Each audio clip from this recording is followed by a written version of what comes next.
अब हम स्टार्ट करते हैं ईसीजी को, जिसका नाम है इलेक्ट्रोकार्डियोग्राफ। ठीक है, ग्राम मत बोल दियो, ग्राफ बोलना है। ठीक है जी। सो इलेक्ट्रोकार्डियोग्राफ या ग्राम जो भी आपको बोल सकते हो, कोई दिक्कत नहीं है, अपनी श्रद्धा है भाई, मैं तो इलेक्ट्रोकार्डियोग्राफ बोलूँगा। ठीक है, तो ECG is a graphical representation of the electrical activity of the heart during a cardiac cycle. तो कार्डियक साइकिल के दौरान जो इलेक्ट्रिकल एक्टिविटी होती है हमारी हार्ट की, उसको रिप्रेजेंट करने के तरीके को, ग्राफिकल रिप्रेजेंटेशन को ही हम इलेक्ट्रोकार्डियोग्राफ कहते हैं। क्या कहते हैं? ECG. So ECG is the graphical representation of electrical activity of the heart during the cardiac cycle. जो हमने बताया झटका, एक्शन पोटेंशियल जो हम नाम ले रहे थे, इलेक्ट्रिकल एक्टिविटीज़ है ना, झटका, ऐसे node, AV node, Purkinje fibre, His bundles. ठीक है, तो वो सब क्या है? वो सब इसी की एक्टिविटी को शो करेगा, उसी एक्टिविटी को यहाँ पे शो किया जाता है। ठीक है, एक डब्बे के अंदर, ठीक है, एक मशीन होता है बहुत बड़ा, ठीक है, उसमें बहुत सारे ग्राफ्स होते हैं। ठीक है, वीडियो है यहाँ पे देख लेना ईसीजी का। ठीक है, कोई दिक्कत नहीं है। तो इसमें क्या है, कुछ वेव्स होते हैं, जैसे कि P wave, then Q wave, then R, then S, then T wave. ठीक है, ऐसा क्लियर। तो P Q R S T ऐसे वेव्स होते हैं। तो P wave separate, Q R S एक साथ, और टी वेव, इनको हमको एक्सप्लेन करना है। तो बारी बारी से बताते हैं कि कौन सा वेव कैसा, क्या चीज़ इसका फंक्शन होता है, किस चीज़ को रिप्रेजेंट करता है। तो P wave represent the excitation और depolarization of the atria, excitation और depolarization of the atria which lead to the contraction of both आर्टरिया।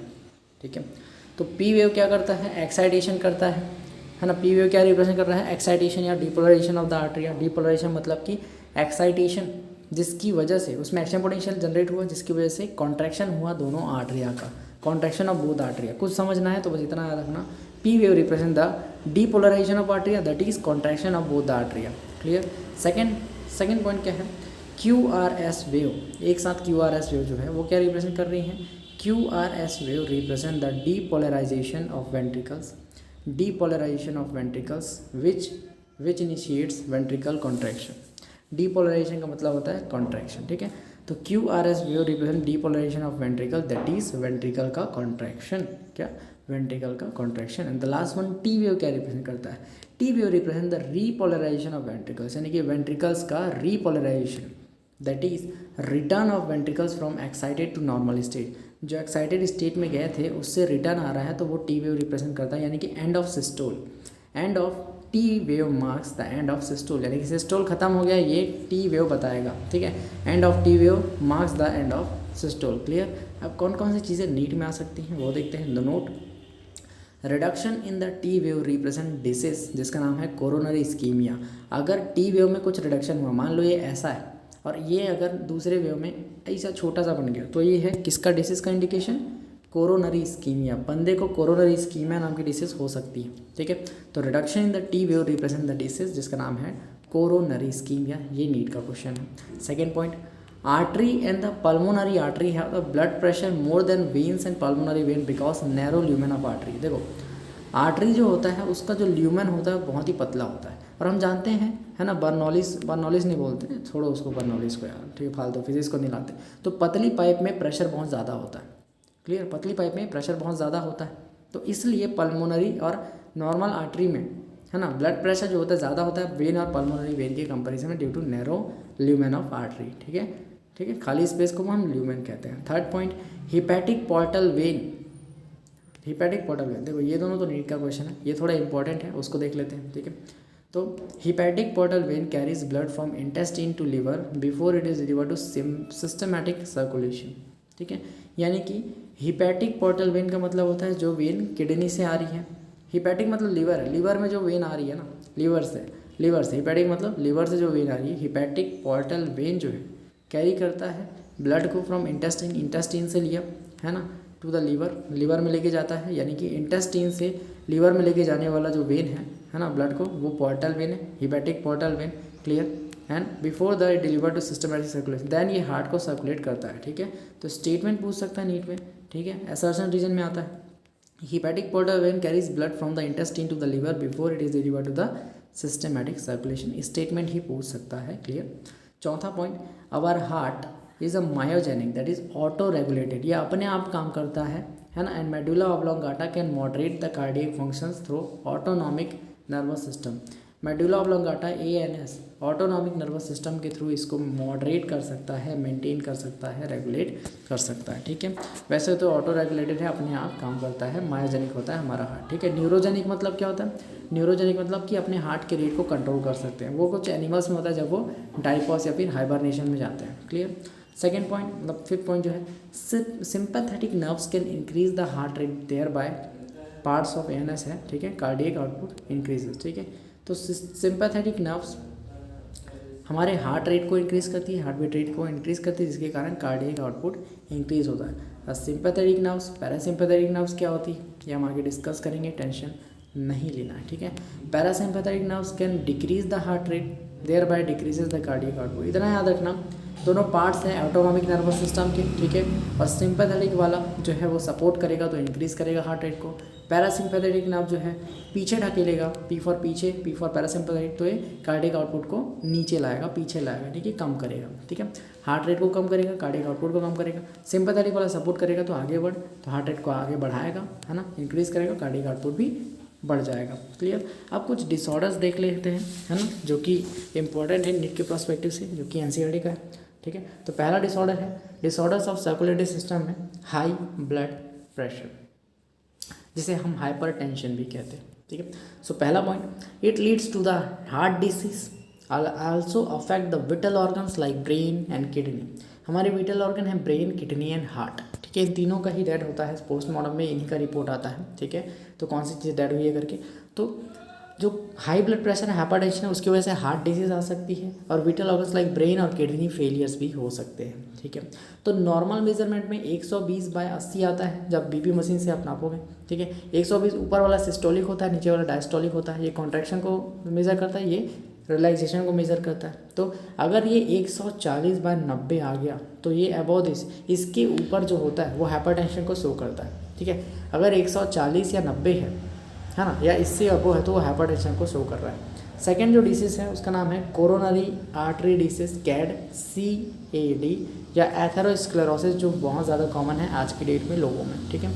It is a cause due to the deposit of calcium, fat, cholesterol, fibrous tissue which make the lumen of arteries narrower that affects the blood supply of heart muscle, ठीक है। हम जानते हैं artery जो होता है ना, उसका जो पाइपलाइन जो होता है वो बहुत ही नैरो होता है, और इसमें अगर आप फैट, कोलेस्ट्रॉल, ये सब चीज़ें अगर इकट्ठा होने लगी तो और भी ज़्यादा नैरो हो जाएगा, और जिसकी वजह से जाम हो जाएगा वो एरिया, और वहाँ से ब्लड पास नहीं हो पाएगा, ठीक है। और उसकी वजह से हार्ट मसल्स डैमेज होंगे, हार्ट अटैक का खतरा बढ़ जाएगा, और इस डिसीज़ को हम बोलते हैं coronary artery disease, CAD, atherosclerosis, ठीक है।